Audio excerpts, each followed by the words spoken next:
ingin mengulas kembali tadi pertanyaan dari Habib Cinta Alkaf. Sebenarnya luas mana sih wilayah kerja logika dengan wilayah kerja hati ini? Ibaratnya kita katakan luasnya ini seperti inilah. Ini wilayah kerja hati. Akal itu wilayah kerjanya adalah di sini. Jadi sangat kecil sekali kemampuan logika kita bekerja. Yuk kita buktikan. Dan silakan jawab dengan logika Anda. Kenapa namamu Afkar? Nggak bisa jawab kan? Kenapa engkau jadi laki-laki? Lahirnya di mana? Di Bondan. Kenapa di Bondan?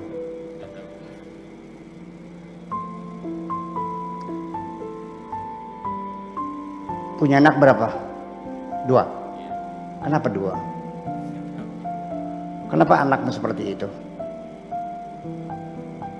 Kenapa jantungmu berdegup terus-menerus tidak pernah berhenti? Saya udah 73 tahun, jantung saya tidak pernah berhenti, berdegup dengan lancar dan sempurna sampai sekarang. Saya tidak bisa menjawab. Ya kenapa kita ditinggal di bumi ini?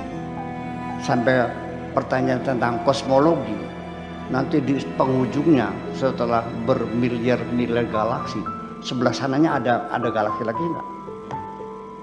Ada mentoknya enggak? Di ujung sananya itu apa padat apa kosong? Semua yang kamu lihat tidak bisa terjawab.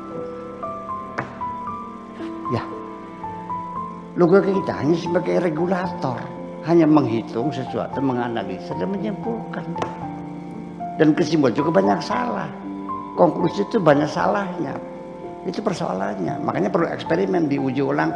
Nah begitu hasilnya sama, nah baru dijadikan kaidah umum. Kan begitu. Nah kalau kita uji belum sempurna, ya jangan dijadikan kaidah umum. Sekalipun kita sudah menguji semuanya, lalu kita bikin kaidah umum bahwa binatang itu kalau makan yang bergerak rahang bawahnya. Ternyata buaya tidak kok. Kita bikin kaidah umum, binatang yang tidak ada kupingnya itu bertelur. Ulat dot beranak kok. Ya, berketurunan harus melalui perkawinan. Cacing tidak kok. Nah, ini kan jadi persoalan. Jadi akalmu tidak hanya bisa hanya sebagian kecil. Nah, ketika engkau ingin mencari Tuhanmu, memahami Tuhanmu, tentu ada, nggak akan mampu dengan akalmu ini. Iya, yang bisa paham bahwa adanya Tuhan Maha Kuasa adalah hatimu. Makanya sehingga artinya ketika seorang hatinya sudah berfungsi sempurna, ya tidak pakai akal juga nggak apa-apa, karena sebagian fungsi hati itu bisa melakukan tugasnya akal. Makanya dalam Al-Quran dikatakan walahum qulubun la yafqahuna biha. Mereka punya hati tetapi tidak bisa untuk memaham.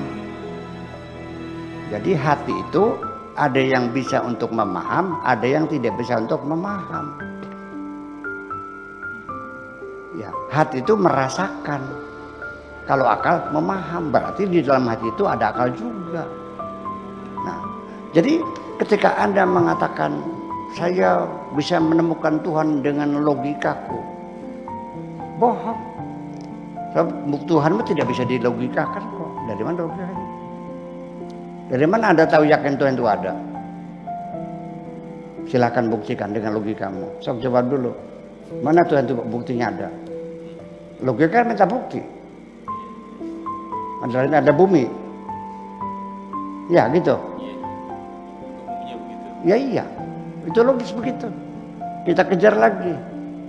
Ketika Anda ditanya oleh Tuhan sebelum Tuhan membuat langit dan bumi, yakinkah Tuhan ada? Ketika langit bumi belum dibikin, saya nanya, ada Tuhan enggak? Mana buktinya? Ada. Nah nanti setelah kiamat digulung semuanya langit bumi oleh Tuhan. Lalu di situ Tuhan mengatakan limanil mulkul yaum lillahil wahidil qahar. Milik siapa kerajaan ini? Hanya milik Allah saja yang maha perkasa itu. Nah, setelah langit bumi tidak ada, Anda ditanya malaikat, engkau masih yakin Tuhan ada? Yakin? Mana buktinya? Kenapa demikian? Kita keliru. Namanya alam semesta, langit bumi seisinya ini semuanya adalah minal mumkinat. Wujudnya wujud nisbi. Tetapi Allah itu wajibul wujud.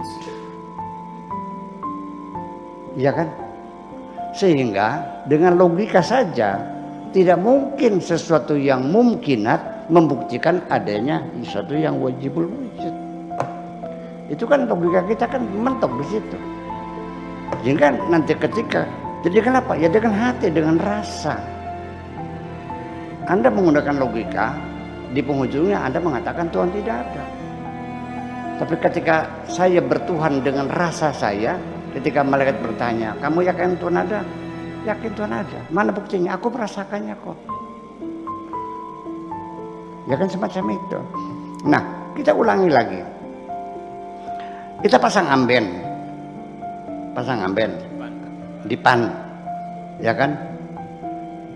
Karena kita pasang, maka di bawahnya disebut kolong. Amben ada enggak? Ada. Kolong ada enggak? Ada. Di bawah adanya, di bawah amben. Yang wujud hakiki itu amben atau kolong? Kalau amben namanya wujud nisbi, adanya karena keberadaan amben. Ambennya enggak ada. Apakah ketika ambennya tidak ada membuktikan, memastikan amben itu, ketika kolong itu tidak ada, apakah bisa dibuktikan amben tidak ada? Ya tidak, tetap ada. Yang pasti tidak adanya amben dipastikan tidak ada kolong. Tapi tidak adanya kolong tidak bisa menghasilkan kesimpulan tidak ada amben. Jadi artinya mana? Logika kita mentok mikir Tuhan. Makasih itu aja.